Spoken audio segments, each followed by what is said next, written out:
Welcome to another video, ladies and gents. Today we are going to be discussing the F word. And that F word is feminism, synonymous with fascism in our current times. That's how bad it is. But for the most part, I will play the footage, right? I'll allow you to listen to it for yourself. I will probably pause here and there to give a few hot takes. But I will let you listen to the majority of it so you can form your own opinion. Before I do that, be sure to subscribe to the channel, hit that like button, and of course, share the video. Let's go. Now, hi Scotty, thanks for coming in. Just give us your verdict in essence here. Is male superiority, is it confined to an anachronistic corner of our gender, or is it hardwired into the male brain? I think it's much darker than that. I think it's much sinister than that. I think men in this country, and let's talk about this country, men are socialized to be a hegemonic version of masculinity. So they're told they have to be violent, that they have to be dominate, that they are to be leaders. And we've created cultures that endorse that. And so we're witnessing the effects of that. It's embarrassing, actually, that we've got like prolific Hollywood film stars who are saying it's now time that we listen to women. Actually, we need to do more than that. It would be really easy and in their capacity to be able to sign contracts in which they see the contracts of other women that are playing alongside them and make sure they're being paid the same. And you don't see any signs of attitudes changing.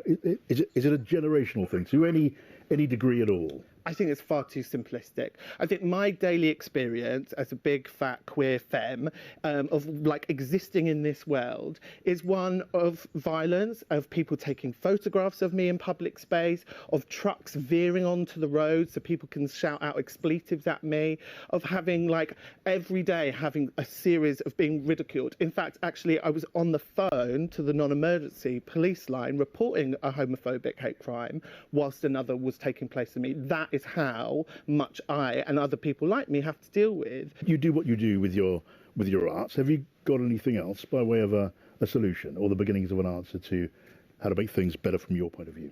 Well, that's a difficult question because, to some extent, like I am a victim of masculinity in a way because of the aggressions that I put up with on a day-to-day basis.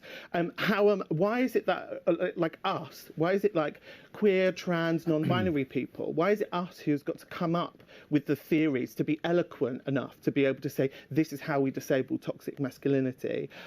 Actually, this has got to come from within. Men have got to acknowledge their privilege, and I want them to hand over power, and also I want them to hand over some platform. I'm really up for like trying a matriarchy. We've done patriarchy for a long time, hasn't really worked. Okay, Michael, what do you think? Because obviously I'm completely enlightened. I don't need to be told about this. I think I've heard a great deal of rubbish in the last few moments.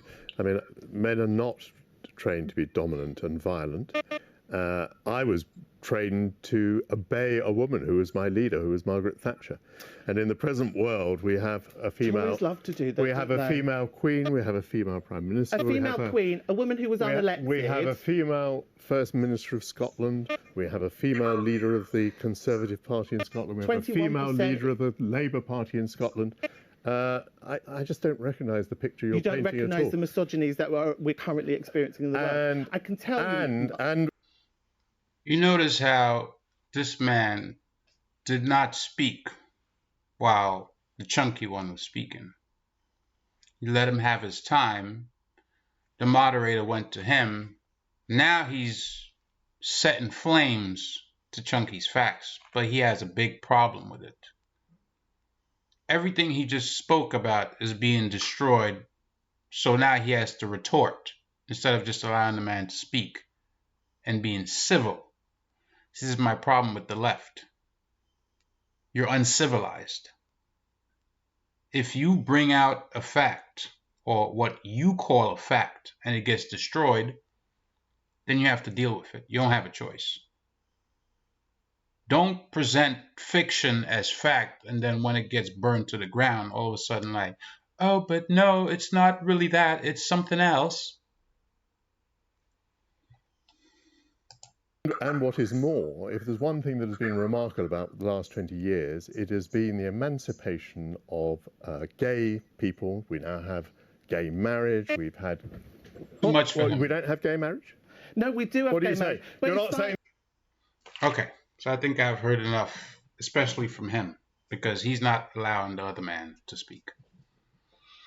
So you're supposed to be a male who addresses or identifies himself as a fat, queer femme. And you don't see that you're the problem with masculinity because you have none.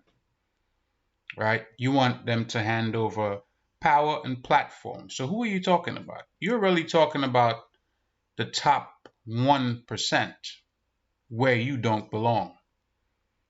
Right?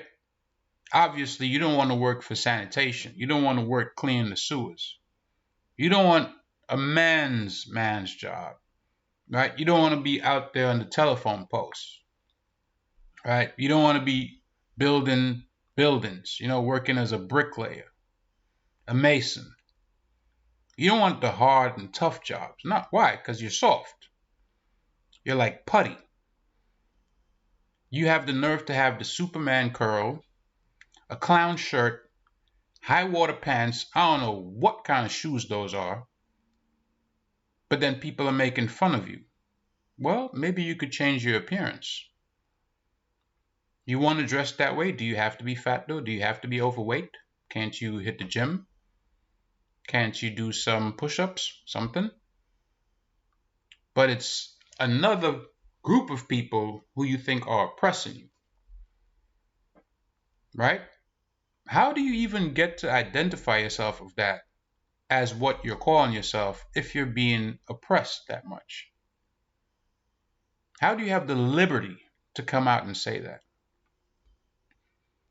Now, if you're looking to Hollywood to be a bastion of information and wealth and goodwill for feminism, yeah, you're looking in the right place. If you're looking to that place to make positive change in society, it's not going to happen. Hollywood is a shithole. They already tried hiring a whole bunch of female directors, scriptwriters, etc. Most of their programs have bombed and not done well. The major box office hits, even since the Me Too movement, have all been by men. We think differently. We're not the same. You think this society that we have has come this far because of feminism? The opposite is true. It's in a downward spiral because of feminism. A downward spiral. It's not heading up, it's heading down. Anyways, I'll leave that there for now. Be sure to subscribe to the channel. That's all I ask. Like the video, and of course, share it with everyone you know. This guy on screen, there's no help for him. He has to help himself. Until next time, I'm out. Peace.